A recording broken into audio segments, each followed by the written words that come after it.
பிரியமானவர்களே, இயேசு கிறிஸ்துவின் நாமத்திற்கு மகிமை உண்டாகட்டும். உங்களை வாழ்த்துகிறேன்.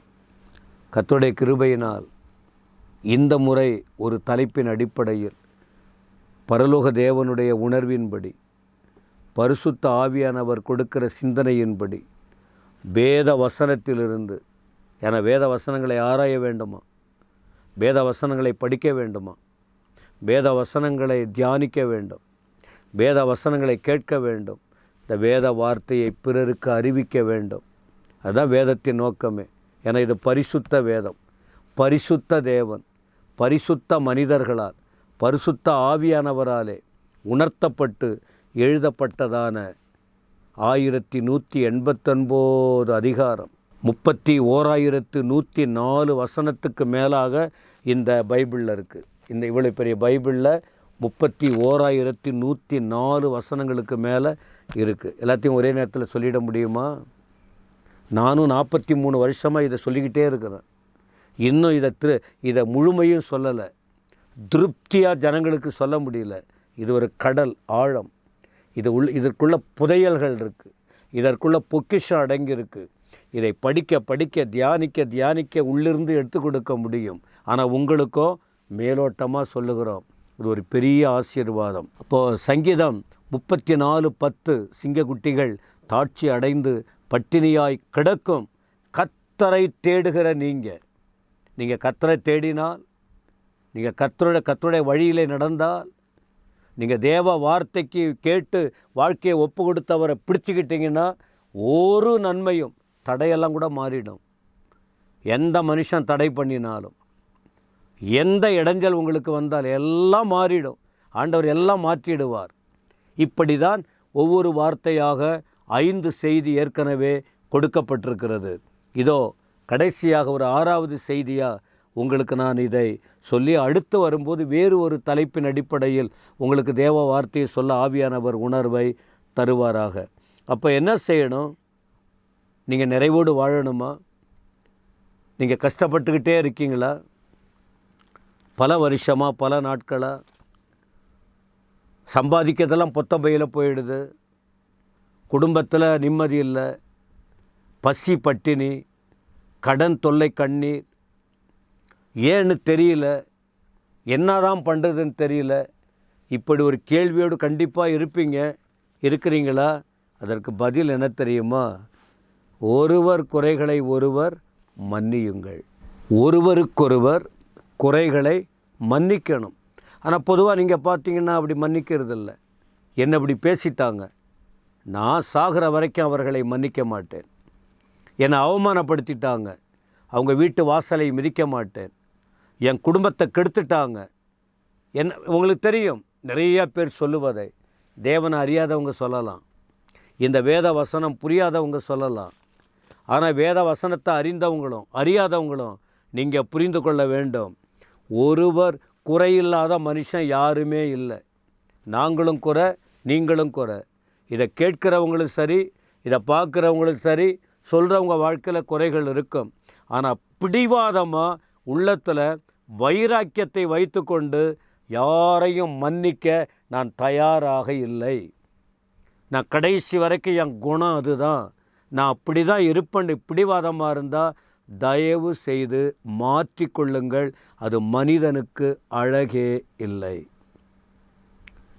தேவன் அதனால் எல்லாரையும் நேசிக்கிறார். அதனால தான் இதை போல வார்த்தைகளை நமக்கு சொல்லி கொடுக்கிறார். மார்க்கு சுவிசேஷம் 11ஆம் அதிகாரத்தின் 25, 26 வசனங்கள் பாருங்கள். நீங்கள் ஜெபம் பண்ணும்போது ஜெபத்தை பற்றி சொல்கிறார். சொல்லிட்டு 25ஆம் வசனம் ஆண்டவர் இயேசு சொல்லுகிறார். ஆண்டவரே சொல்கிறாரு, நீங்கள் நின்று ஜெபம் பண்ணால் ஒருவர் பேரில் உங்களுக்கு யாதொரு குறை உண்டாயிருக்குமானால், கவனிக்கிறீங்களா? ஜெபம் பண்ண சேர்றீங்கல்ல, உபவாச ஜெபம், இரவு ஜெபம், வட்டார ஜெபம், தனி ஜெபம், இப்படி பல விதத்தில் ஜெபம் பண்ணுறீங்க. அப்போ அந்த ஜெபம் பண்ணும்போது ஒன்று நீங்கள் யோசிக்கணும், யாராவது ஒருவர் பேரிலே உங்களுக்கு குறை இருக்கா? யாதொரு குறை இருக்கிறதா? இருந்தால் பரலோகத்தில் இருக்கிற உங்கள் பிதா உங்கள் குறைகளை தப்பிதங்களை உங்களுக்கு மன்னிக்கும்படி அந்த குறையை அவனுக்கு மன்னியுங்கள். அப்படின்னா என்ன சொல்கிறார் தெரியுமா? நீங்களும் குறையுள்ளவங்க, உங்ககிட்டையும் பல குறைவு இருக்குது, எனக்கு தெரியும். நீங்கள் ஜெபம் பண்ணுறீங்க, ஆனால் மற்றவங்களுடைய குறைகள் உங்கள் மனசில் இருக்குது, எனக்கு எல்லாம் தெரியும். அதனால் உங்களுடைய பரலோகத்தின் தேவன் உங்கள் குறைகளை மன்னிக்க வேண்டுமானால் மன்னிப்பு இல்லாமல் மனமகிழ்ச்சி வராது. குற்ற உணர்வு இருந்து கொண்டே இருக்கும், சமாதான குறைவு இருந்து கொண்டே இருக்கும், யாரை பார்த்தாலும் வெறித்தனம் போல காணப்படும். அதுவா மனுஷன்? அதுவா வாழ்க்கை? அதுவா கிறிஸ்தவம்? அதுக்காகவா ஆண்டவர் இவ்வளவு பிரயாசப்பட்டு சொல்லி கொடுக்கிறார்? அதனால் ஒருவருக்கொருவர் தப்பிதங்களை மன்னிங்கம்மா, ஒருவர் குறைகளை ஒருவர் மன்னிச்சிடுங்க. அப்பொழுது அந்த குறையை அவனுக்கு உங்களுக்கு மன்னிக்கணுன்னா அவர்கள் குறைய மன்னிங்க. இல்லைலாம் முடியாது. என்னை இப்படி அவமானப்படுத்திட்டாங்களே, என்னை இப்படியெல்லாம் பண்ணிட்டாங்களே, சாகிற வரைக்கும் ப்ளீஸ் வேண்டாம், அது நல்லது இல்லை. வேதத்தில் விளையாடாதீங்க, ஆண்டவர்கிட்ட விளையாடாதீங்க. யாராக இருந்தாலும் சரி, பிடிவாத குணம் கூடாது, வைராக்கிய குணம் கூடாது. இது கிறிஸ்தவத்திற்கு அழகே இல்லை. கிறிஸ்தவம் என்பது தாழ்ந்து போவது, உணர்ந்து வாழ்வது, மன்னித்து வாழ்வது, அன்பை செலுத்துவது. நாம் எவ்வளவு பிறந்ததிலிருந்து குறைவுள்ளவங்களாக இருந்திருக்கிறோம். நாம் உள்ளத்தில் பிறரை உள்ளத்தில் வச்சுக்கிட்டு பிடிவாதமாக இருந்தீங்கன்னா பாதிக்கப்படுவீர்கள். அதனால தான் உங்களை நேசிக்கிறதுனாலே ஆண்டவர் சொல்லுகிறார், அப்படி ஒரு வேளை அதெல்லாம் எங்களால் முடியாது, எங்களுக்கெல்லாம் யாரும் சொல்ல வேண்டிய அவசியம் இல்லை என்று நீங்கள் மன்னியாமல் இருப்பீர்களானால் பரலோகத்தில் இருக்கிற உங்கள் பிதாவும் உங்கள் தப்பிதங்களை மன்னியாதிருப்பார். மன்னிக்கலைன்னா என்ன ஆகும்? அவ்வளோதான் வாழ்க்கை. அந்த குற்ற உணர்வே கொன்னுடும். அதனால் கொலோசையர் 3:13 பாருங்கள். கொலோசையர் 3:13 ஆண்டவரை குறித்து என்ன சொல்கிறாரு பவுல்? 3:13 ஒருவரை ஒருவர் தாங்கி ஒருவர் பேரில் ஒருவருக்கு குறைபாடு உண்டானால், அதை தான் சொல்கிறார், ஒருத்தவங்க தாங்குங்க. ஒருவர் பேரில் உங்களுக்கு குறைபாடு இருந்தால் கிறிஸ்து உங்களுக்கு மன்னிச்சார்ல. எத்தனை சண்டை போட்டோம், தெரிஞ்சு தெரியாமல் எவ்வளோ பொய் சொன்னோம், கடவுளுக்கு தெரியும்ல, எல்லாமே ஆண்டவருக்கு தெரியும்ல. நம்ம எல்லாம் நல்லவங்க இல்லை, ஆண்டவர் எல்லாம் பார்த்துக்கிட்டு இருக்கார். ஆனால் கிறிஸ்து உங்களுக்கு மன்னித்தார், கிறிஸ்து உங்களுக்கு மன்னிச்சிட்டார்.